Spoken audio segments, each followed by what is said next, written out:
बाबा साहब भीमराव अंबेडकर के ध्वजवाहक भीम योद्धा परम पूजनीय डॉक्टर गंगाराम निरवानी जी के 15वें परिनिर्वाण दिवस के उपलक्ष्य में आज समता बुधवार पश्चिम विहार के अंदर यह श्रद्धांजलि सभा एवं विचार गोष्ठी रखी गई। विचार गोष्ठी का जो विषय था वह डॉक्टर गंगाराम निरवानी की दलित आंदोलन में भूमिका। तो उस भूमिका के विषय में मान्यवर नेमिष राय जी, शीशपाल जी, प्रोफेसर नावरिया जी, प्रोफेसर महेंद्रा जी, अन्य साथियों ने उनके जीवन के बारे में बताया। और इस विषय में कुछ विषय में तो मुझे भी जानकारी नहीं थी जी। कोई किताब भी शायद लिखी है कि उन्होंने किसी ने उनकी। हाँ जी, शांति सुख शांति जी का एक समय प्रकाशन जो है उन्होंने लिखा, दिल्ली के दलितों का इतिहास के कुछ अनछुए प्रसंग। उसमें डॉक्टर निरवानी जी का बहुत बड़ा व्याख्यान किया गया है। तो मैं तो उस पुण्य आत्मा को शांति सुख जी को शांति स्वरूप जी को हमेशा नमन करता हूँ कि कम से कम उन्होंने मेरे पिताश्री को याद रखा। जी नहीं, वो तो मतलब जो है भारत के एक सपूत हुए जिन्होंने दलित क्रांति का अपने ही अंदाज में किया। जी वो हाँ, डॉक्टर गंगाराम निरवानी जी जब बीच में कुछ हार गए, थक गए, फिर दोबारा से काशीराम जी ने बुलाया कि आप जब आरपीआई का चुनाव लड़ते तो जीतने के लिए नहीं लड़ते थे, लोगों को जगाने के लिए लड़ते थे। तो आप दोबारा से बीएसपी से चुनाव लड़ो और लड़के दिखाओ। हमने सुना है जी, हमने सुना है कि वो घोड़े पर भी चलते थे। हाँ। तो ये घोड़े पे चलने की प्रक्रिया किस समय तक जारी रही? उनका चुनाव चिन्ह था हाथी, और हाथी गलियों में नहीं घूम सकता था, इसलिए उन्होंने घोड़े पर चढ़कर गलियों में घूम घूम कर एक ही आवाज लगाई, जागते रहो जागते रहो। और पीछे से एक आवाज आती थी, बटन खोल दो छाती के, मोर लगा दो हाथी के। वह 1962 में ये जो नारा लगा वो आज भी जीवित है।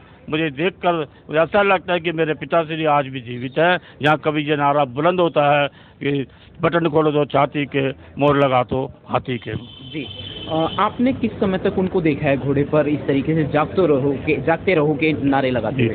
1967 के अंदर मैं करीब 14 वर्ष का था सर, और मुझे अभी तक याद है जब वो घूमते थे तो लोग कहते थे पागल हो गया, और हमें भी शर्मिंदगी होती थी। तो हम सोचते थे, हमको बड़ा लगता था कि लोग कैसे क्या बातें कर रहे हैं, लेकिन एक जनूनी आदमी थे। और जहाँ घोड़ा भी नहीं जाता था वहाँ वो पैदल चल दिया करते थे, रात को 3 बजे निकल जाया करते थे बहुत सब। और जी बस इतना जुनून उनमें, इतनी जबरदस्त एक अपने समाज के प्रति इतना लगाव था। एक और चीज़ मैं आप बताना चाहूँगा, जब आया आपने याद किया, जिस समय वो प्रैक्टिस कर रहे थे जी साहब, और जो गरीब था, पेशेंट था, वो कुछ दे नहीं पाता था, कहता मेरे को पैसे की ज़रूरत नहीं है, मैंने बाहर एक टीन रखा हुआ है, और उस टीन के अंदर कम से कम जो घर में आटा है, एक चुटकी आटा ला के उसमें डाल दीजिए। और जब वो टीन, मुझे लोग बताते हैं, वो टीन 2 दिन के अंदर भर जाया करता था। तो डॉक्टर साहब का यह था कि हमारा पेट कैसे पलता होगा। तो बड़ी विडम्बना थी, ना रिश्तेदार साथ थे, ना समाज साथ था, लेकिन पिताश्री के साथ थे। तो वो तो एजुकेटेड थे ना? जी हाँ, वो प्रैक्टिस करते थे ना सर, लेकिन जो प्रैक्टिस से पैसा आएगा कहाँ से, जब वो पैसा लेते नहीं थे और दान के रूप में आटा मांग लिया करते थे, जो भी आ जाती थी, तो पैसा कहाँ से आएगा साहब?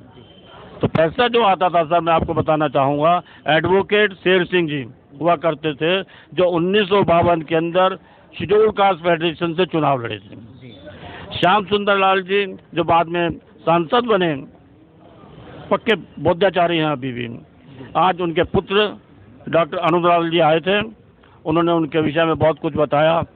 मैं आज अब क्योंकि मेरे पिताश्री का आज प्रोग्राम है, मैं थोड़ा भावुक हो रहा हूँ, और इस भावुक क्षण के अंदर मैं ज़्यादा कुछ कह नहीं पाऊँगा बहुत जी। फिर कभी पुनः मिलेंगे। जय भीम, जय भारत, नमो बुधाय। बहुत बहुत शुक्रिया, बहुत बहुत साधुवाद। आपकी मुलाकात हुई है डॉक्टर गंगाराम निर्वाण जी के सुपुत्र माननीय अशोक निर्वाण जी हमारे साथ समता बुद्ध विहार में मौजूद है। बहुत बहुत धन्यवाद, साधुवाद आपका। बहुत जी, फिर पुनः मिलेंगे किसी मोड़ पर। जय भीम। जय भीम। बहुत बहुत शुक्रिया।